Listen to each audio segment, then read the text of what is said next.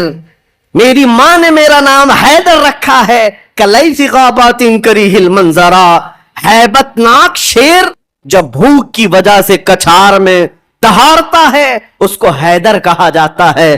جب یہ رجزی اشعار کا تبادلہ ہو رہا تھا, وہ یہودی مرہب جو سر پر ٹوپی پہنتا تھا ویسی ٹوپی لوہے کی کسی کے پاس تھی نہیں. جسم پر جو لوہے کا خود لباس ہوتا تھا ویسا لباس کسی کے پاس نہیں تھا. مقابلے میں وہ آیا اور اس نے حضرت علی کرم اللہ وجہہ الکریم پر بہت تیز وار کی, لیکن وار خالی گیا. حضرت علی کرم اللہ وجہہ الکریم پر کوئی وار نہیں آیا. پلٹ کر جب حیدر کرار نے وار ماری تو اس کی خود کو ٹوپی کو کاٹتا ہوا یہاں تک کہ اس کے جبڑوں تک حضرت علی کی تلوار آ گئی, اس کے دانتوں کو تک کاٹتی ہوئی آ گئی. اس کے بعد دوسرا وار بھی نہیں پڑا تھا کہ مرہب زمین پر ڈھیر ہو کر تڑپنے لگ گیا. اتنا ہی نہیں ہے کہ یہ منظر دیکھ کر کے جتنے یہودی تھے سب کے سب ٹوٹ پڑے. کس پر؟ حیدر کرار پر. اکیلے بطل جلیل ہیں, جس طرف سے آتے تھے صحابہ کہتے ہیں حضرت علی کی تلوار اس دن جو چمک رہی تھی ہمارے جسموں میں ہیبت تاری تھی. کبھی ادھر چمکتی ہے کبھی ادھر چمکتی ہے. آپ کو پتا ہے ایک لقب آپ کا کرار ہے. کرار کا مطلب کیا ہوتا ہے؟ پلٹ پلٹ کر کے حملہ کرنے والا, اور ایسا حملہ کرنے والا کہ سامنے والے کو سنبھلنے کا موقع بھی نہیں دیتا. حضرت علی کی تلوار نے اتنے وار کیے کہ یہودیوں کی صفیں درہم برہم ہو گئی. بعض تو لوگوں نے یہ سوچا کہ جان بچانے میں عافیت ہے, جب ہمارا سردار ڈھیر ہو کر تڑپ رہا ہے ہمیں اس سے مقابلے کی کیا تاو ہے. بڑھتے گئے حضرت علی سیدھے قلعہ قموس جو تھا وہاں جا کر کے کھڑے ہو گئے. تو یہودیوں میں ایک اعلان ہوا کہ اگر یہ علی بن ابی طالب قلعے کے اندر گھس گیا تو خیبر قیامت تک ہمارے ہاتھ میں نہیں آ سکتا, اپنی طاقت لگا دو. سارے یہودی ٹوٹ پڑے, جتنی فوجیں تھی ٹوٹ پڑی. جانتے ہیں حضرت علی اپنا ڈیفنس کیسا کر رہے تھے, اپنے بچاؤ کے لیے کیا کر رہے تھے؟ قلعہ قموس کے دروازے کو جو پھاٹک تھا ایک ہاتھ سے اکھاڑ دیا اور بائیں ہاتھ سے صرف دروازہ پکڑتے تھے, سیدھے ہاتھ سے تلوار سے حملہ کیا کرتے تھے. ایک ہاتھ میں دروازہ لے کر کے ڈیفنس کر رہے ہیں, ڈھال بنائے ہوئے ہیں, جہاں سے تیر آئے یا تلوار آئے اس دروازے سے آپ نے اپنے آپ کا ڈیفنس کیا ہے. صحابہ کہتے ہم دیکھتے رہے, وہ دروازے کو ایسے اپنے ہاتھ میں نچا رہے تھے جیسے کوئی چھوٹا کھلونا اپنے ہاتھ میں نچایا جاتا ہے. حضرت علی کرم اللہ وجہہ الکریم نے اس قلعے کا پھاٹک توڑ دیا جس کو 20 دنوں سے صحابہ جا کر کے آ رہے تھے, توڑ نہ سکے تھے. پھر اس کے بعد جب جنگ ٹھنڈی ہوئی, بعض لوگ یہ کہتے ہیں کہ قلعے کا پھاٹک اٹھا کر کے پھینک دیا, پھینکا نہیں. پوری جنگ بھر حضرت علی اس دروازے کو پکڑ کر کے جنگ کرتے رہے اور قلعے کے اس دروازے کو اپنی ڈھال بنائے رہے. جب یہودی سرد پڑ گئے, ٹھنڈے پڑ گئے, تو اس قلعے کے دروازے کو آپ نے اٹھا کر پھینک دیا. صحابہ کہتے ہیں ہم بعد میں چونکہ وہ راستے میں پڑا تھا اٹھانے کے لیے گئے تو 40 صحابہ مل کر کے اس دروازے کو اٹھا نہ پا رہے تھے. جو تنہا حیدر کرار اتنی دیر تک اپنے ہاتھ میں لے کر کے لڑتے رہے. کون ہے یہ حیدر کرار؟ یہ وہی حیدر کرار ہے جب رسول اللہ صلی اللہ علیہ وسلم نے مکہ مکرمہ میں سب سے پہلے اسلام کی دعوت دی تھی تو مکہ والوں نے انکار کیا تھا. 9 سال کا ایک بچہ کھڑا ہوا تھا, کہا یا رسول اللہ میں آپ کے دین کی حمایت کروں گا. پتلی پتلی ٹانگیں تھی, کمزوری تھی. رسول اللہ نے اس 9 سال کے بچے کو دیکھا اور سینے سے لگایا اور بارگاہ رب العزت میں عرض کیا کہ مولا اس کی ٹانگوں میں اور اس کی بازوؤں میں تو طاقت عطا فرما. وہ 9 سال کا بچہ جب 25 سال کا ہو گیا تو فاتح خیبر بن کر کے نکلا, حیدر کرار بن کر کے نکلا. اسی لیے سچ کہا ہے جس نے کہا ہے شاہ مرداں شیر یزداں قوت پروردگار لا فتح الا علی لا سیف الا ذوالفقار. یہ ہے جس کا مطلب یہ ہوتا ہے فارسی میں شاہ مرداں شیر یزداں. نوجوانوں کا اگر کوئی بادشاہ ہے تو حیدر کرار ہے. شیر یزداں اگر اللہ کا کوئی شیر ہے تو حیدر کرار ہے. قوت پروردگار اللہ کی طاقت کا مظہر دیکھنا ہے تو علی بن ابی طالب ہے. لا فتح الا علی. سچ کہا جس شاعر نے کہا لا فتح الا علی. پورے لوگوں میں اگر جوان کوئی کہنے کے لائق ہے تو وہ علی بن ابی طالب کا نام ہے. لا سیف الا ذوالفقار. اور دنیا میں اگر کسی تلوار کو تلوار کہلانے کا حق ہے تو وہ ذوالفقار حیدری کا نام ہے. عزیزان گرامی اوقات، یہ خیبر فتح ہوا. جیسے یہ خیبر فتح ہوا صحابہ میں اتنا جوش بھر گیا تھا، نہ قلعہ قموس باقی رہا، نہ مرحب باقی رہا. اور خیبر کو جو مولا علی نے اس وقت توڑا تھا، 14 صدیاں گزر گئی، آج تک یہودیوں کا اس میں داخلہ نہ ہو سکا تھا. یہودیوں کو پتا تھا ایک بار علی اس میں داخل ہو گیا تو قیامت تک خیبر ہمارے ہاتھ میں نہ آ سکے گا. آپ کو پتا ہے 2018 کی بات میں بتاؤں، 2018 میں انگلینڈ میں لندن کی سڑکوں پر پوسٹر اور بینر ہورڈنگ کارڈ لیے ہوئے یہودی احتجاج کر رہے تھے، پروٹیسٹ کر رہے تھے کہ خیبر ہمارا تھا، ہم کو نکالا گیا تھا، اور تمہاری ہماری لاسٹ جنگ خیبر تھی، اس کے بعد نہیں ہوئی. اس طرح کی باتیں. یعنی میں نے محسوس کیا کہ مسلمان تو بھول گئے خیبر کیا ہے. یہودیوں کو جن کو مار پڑی تھی آج بھی یاد ہے کہ مولا علی نے کیسے مارا تھا. آج بھی یاد ہے کہ حیدر کرار کی وار کیسی تھی. صدیاں گزر گئیں، وہ زخم ابھی تک بھرا نہیں ہے. اسی لیے میرے عزیزو، آپ کو دیکھنا چاہیے کہ گریٹر اسرائیل کا نقشہ جو انہوں نے بنایا ہے، اسرائیل جو آج فلسطین کے حصے میں زبردستی قبضہ کیا ہوا ایک چھوٹا سا ملک، ناجائز قبضہ، انہوں نے جو اپنے خوابوں کا ایک نقشہ بنایا ہے کہ اسرائیل کہاں تک ہوگا، انٹرنیٹ پر دیکھیں گے تو آپ محسوس کریں گے انہوں نے گریٹر اسرائیل کا نقشہ جو بنایا اس میں خیبر بھی شامل کیا ہے کہ خیبر تک، مدینے کی وادیوں تک ان کو اسرائیل بنانا ہے. جہاں سے ہم نکلے تھے وہاں واپس آئیں گے، لیکن انشاءاللہ العزیز ایسا کبھی نہیں ہوگا. مولا علی کرم اللہ وجہہ الکریم کی وار جو پڑی تھی وہ قیامت تک تازہ رہے گی انشاءاللہ. میرے عزیزو، خیبر فتح ہونے کے بعد اب عدل مصطفیٰ کو بھی دیکھو. نبی کریم صلی اللہ تعالی علیہ وسلم، یہ وہ یہودی ہیں جو ساری جنگوں میں جڑ کا کام کرتے رہے، جڑ کا کام کرتے رہے، لوگوں کو بھڑکانے میں، حضور کے خلاف دشمنی پر ابھارنے میں، پیسہ بہانے میں، سب کام کرتے رہے. آج سب ٹوٹ کر بکھر گئے. نبی کریم صلی اللہ تعالی علیہ وسلم کو اب کیا کرنا تھا؟ حضور صلی اللہ علیہ وسلم نے دوسرے دن جب صحابہ سے مشورہ لیا، صحابہ نے عرض کیا جیسے ان کو مدینے سے بھگایا گیا تھا، خیبر سے بھی نکال دیں، یہاں سے بھی نکال کر ان کو جلا وطن کر دیں. لیکن وہ مصطفیٰ کریم صلی اللہ تعالی علیہ وسلم جو عظیم اخلاق لے کر کے زمین پر تشریف لائے، خیبر کے یہودیوں سے پوچھا کہ تم کو جلا وطن کیا گیا تھا اور تم نے بار بار ایگریمنٹ توڑا، معاہدے توڑے، اب یہاں سے بھی تمہیں جلا وطن کرنے کا مشورہ آیا ہے صحابہ سے. یہودیوں نے رونا دھونا شروع کیا اور کہا آپ اللہ کے نبی محمد مصطفیٰ صلی اللہ علیہ وسلم عدل کے شہسوار ہیں، ہمیں موقع عطا کریں. ہم خیبر چھوڑ کر جانا نہیں چاہتے، ہماری زمینیں ہمیں دے دیں، لیکن سال بھر میں جتنی بھی اس کی آمد ہوگی اس کا آدھا ہم مدینے پہنچا دیں گے، کھجوریں ہوں، فصلیں ہوں. نبی کریم صلی اللہ تعالی علیہ وسلم نے سب کو معاف کر دیا، خیبر ان کے حوالے کر دیا، اور پھر وہ آدھا حصہ مدینہ طیبہ ہر سال دینے کے لیے راضی ہو گئے. اور اس پر حضور صلی اللہ علیہ وسلم نے فیصلہ فرما لیا. اب اتنی بات نہیں، حضرت عبداللہ بن رواحہ رضی اللہ تعالیٰ عنہ ہر سال جب یہ خیبر آتے یا ایک دوسرے صحابی یہ آدھا حصہ لینے کے لیے آتے تھے تو پورے خیبر کے یہودی مال جمع کرتے، اس میں آدھا آدھا حضرت عبداللہ فرما دیتے، اور اس کے بعد یہ نہیں ہے کہ لے کر کے نکل جاتے، سارے یہودیوں کو جمع کرتے، کہا میں نے پورے مال کا آدھا آدھا کیا ہے، ان میں سے جو حصہ تمہیں پسند ہے وہ رکھ لو، باقی مدینے بھیج دو. یہودی کہتے ہیں ایسا عدل ہم نے کہیں دیکھا ہی نہیں کہ ہمیں پہلے کہہ دیا جائے، ورنہ کوئی بھی ہوتا حاکم تو اچھا مال اٹھا لیتا اور برا مال چھوڑ کے چلا جاتا. یہ رسول اللہ کے صحابہ تھے، کہتے جو تمہیں پسند ہے وہ رکھ لو، جو چھوٹ گیا وہ مدینے بھیج دو. اتنے ہونے کے باوجود بھی حضور صلی اللہ تعالی علیہ وسلم کے ساتھ انہوں نے کیا کیا؟ حضور 3 دن کے بعد خیبر سے نکل رہے تھے.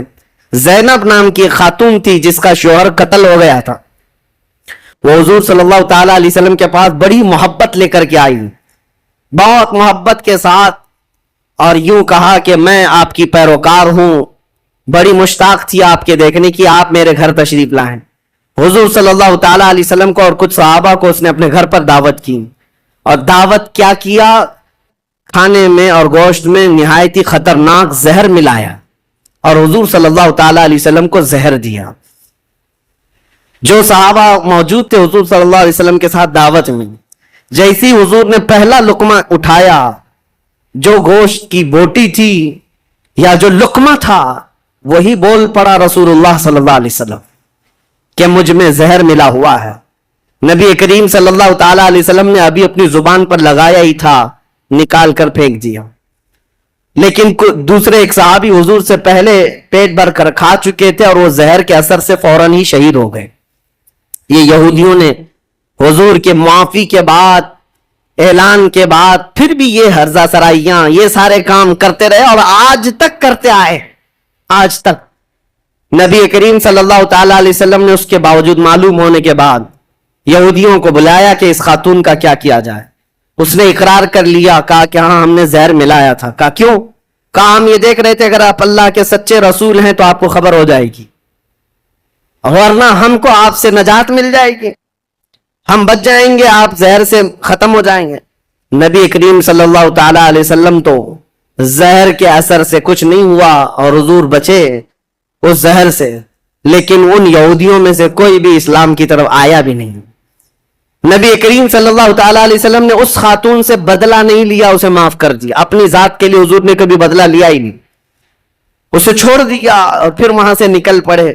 یہ زہر کا جو اثر تھا پوری زندگی بھر رسول کریم صلی اللہ تعالی علیہ وسلم کے تالو پر، سر پر اثر لگا رہا، جلن ہوتی تھی، تھوڑا چکھا ہی تھا۔ اتنا خطرناک زہر یہ یہودیوں کے پاس ہوا کرتا کہ انہوں نے اپنے زہر سے کئی لوگوں کو مارا ہے۔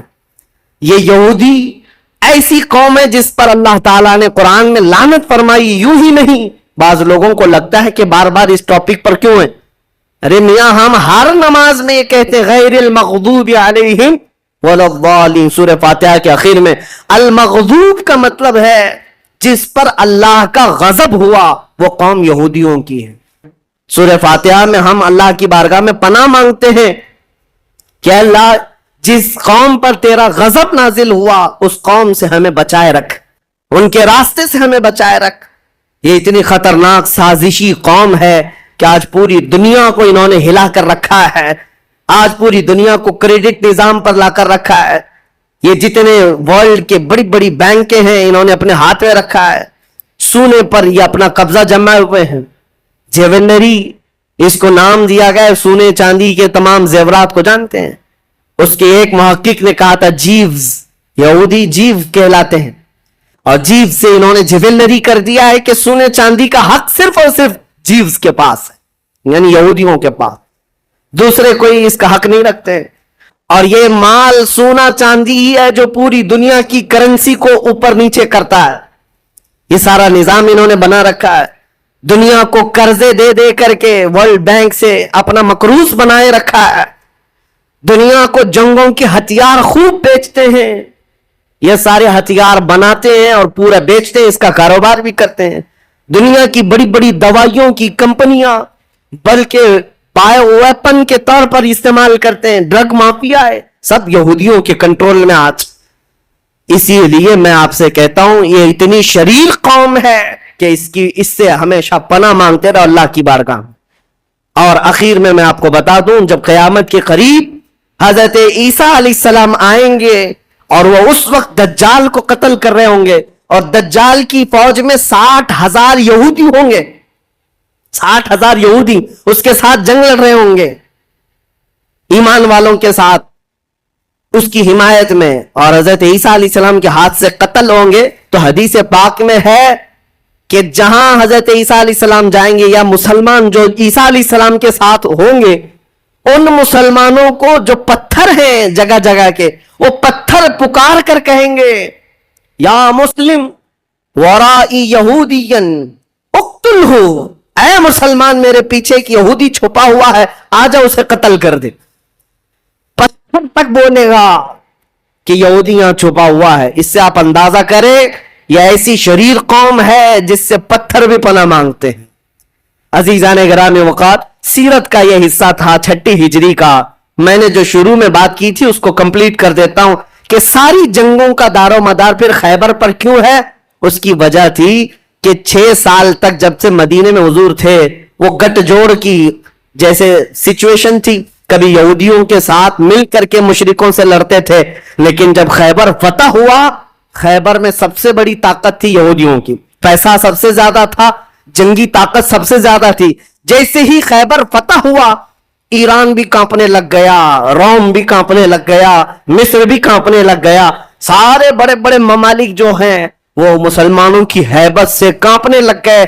اسی لیے ہم کہتے ہیں دنیا کی جتنی فتوحات بعد میں ہوئی وہ ڈر اور خوف ان کے دلوں پہ ایسا سوار تھا کہ انہوں نے خیبر کے ٹکڑے کر کے رکھے ہیں، لہذا مسلمانوں کے مقابل میں آنے کی کوئی جرات نہ کر سکا. اسی لیے ہم کہتے ہیں باقی ساری فتوحات کا صحرا بھی خیبر کے فاتح مولا علی کرم اللہ وجہہ الکریم کے سر جاتا ہے. اسلام کی فتوحات کی بنیاد حیدر کرار کے سر پر جاتی ہے. اللہ کریم زندگی بھر ہمیں مولا علی کرم اللہ وجہہ الکریم کے عاشقوں میں شمار فرمائے، اور دعا یہی کرتے ہیں کہ اے مولا ہم سب کو بازوئے حیدر عطا فرما، بازوئے علی بن ابی طالب کی قوت عطا فرما.